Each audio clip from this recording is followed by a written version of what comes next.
Grace Potter is with me. Grace Potter has a band called Grace Potter and the Nocturnals. They debuted in 2002, and they have really stirred up the music scene. Their sound is sort of a rock, modern jazz, blues. Am I correct? I mean, And you have jazz has kind of become obsolete at this point because I can't think of any jazz notes I know, but Miles Davis has always been a great influence, but, it's more on the blues rock front with a little bit of country kicking in there, too. And speaking of country, you come from a state that is very committed to farming, to artisanal cheeses, and maybe that is why you are here today. I'm from Vermont. That's my home state. That's where I love and live, and I think that the reason that I'm here is because I've come from a place that understands and respects the farmer. The farmer is royalty in Vermont, so we salute them. Well, it is great to have you here today. Now, there's an album that came out about a year ago, and tell me a little bit about that album. Well, I wrote the record in 2006, around there, and we recorded it and released it just last year and had a great time promoting it. We're a road band, so making records isn't necessarily what comes naturally to us, but we worked hard on it, and it's called This Is Somewhere, and it's a dedication to the time and effort that it takes for a band to get anywhere these days. So that's what it's about. And also maybe a little bit of Neil Young reference in there, too. A good person here today. Well, thank you for showing up. Thank you for your performance. And here's to hoping you're eating great food while you're out being a road band. Oh, come on. Organic mac and cheese, I'll take it. And actually now from earlier, we have Grace Potter and the Nocturnals.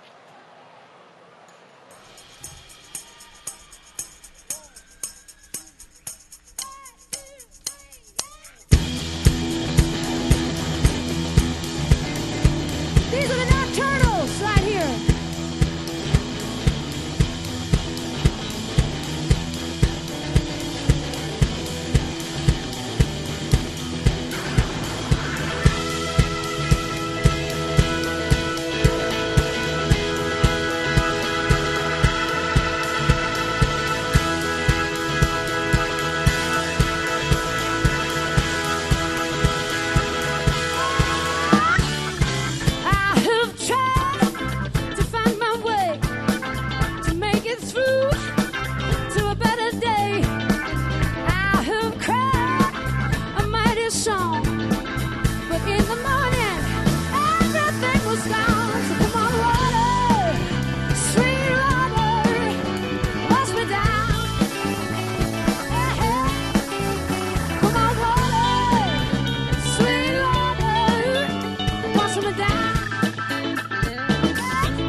right. Well, that was nice to see. And I'm joined now by Carolyn Mugar, who's the executive director, I guess, of Farm Aid. Carolyn is one of the people that when I first got here to Mansfield, Massachusetts, we had a great conversation. And I want to thank you for having me here. And you know how much Farm Aid means to me. And you and I started talking a little bit about some of the farm foreclosure issues back in 1985 and the initial reasons that Farm Aid had started. And here we are 23 years later, and it's interesting how it's changed. It has changed, and when Willie said something brilliant, per usual, about 4 years ago, he said, when we started Farm Aid in 1985, we started it to save the family farmer, and now it looks like the family farmer is going to save us. And that's exactly what has turned around in these 23 years. Farmers were facing foreclosure then on the front pages of the paper, and the industrial agriculture movement burgeoned and forced a lot of family farmers off the land. And people are now saying, you know, we don't want this kind of food that we have. We want something different. We want local. We want family farm identified food.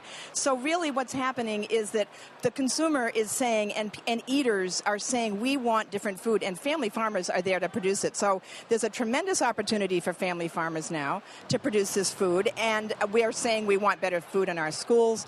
And it's happening all over. Farmers markets, there's a huge burgeoning of support for family farmers. So, well, especially, you know, for me, like out in L.A., and we see farmers markets emerging everywhere, and we see people who are obviously very health conscious out there, and organic has become a big thing, and people are very into the environment, and an organization like Farm Aid's had to this affects sort of all of those things. It does, and we've been fortunate. There's a real good food movement that I have to say Farm Aid has been a real important part with leading, and that is bringing it to everyone's attention how we can get good food. If we support the family farmer and keep him on the land, and we need more family farmers. Yeah.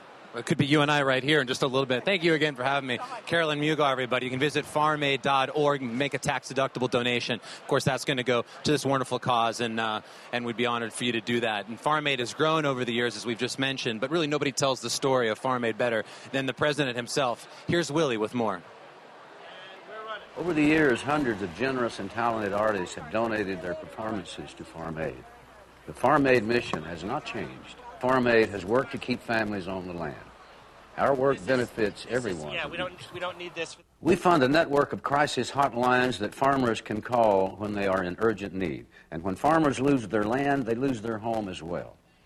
Our farmer-to-farmer programs combine generations of wisdom with new ideas to take better care of the land. Farm Aid supports common-sense farming methods so we can put good, nutritious food on our dinner tables. Every day, Farm Aid works to be sure you get what you want, quality food, by doing everything we can to keep family farmers growing your food. It's good to know there are so many people in so many places linked by Farm Aid, working together, making a difference. Today, our family farms are threatened, and when we lose family farms, we lose the best source for fresh, local, and healthy food. The choices you make about your food will determine the fate of family farmers and the future of food in America.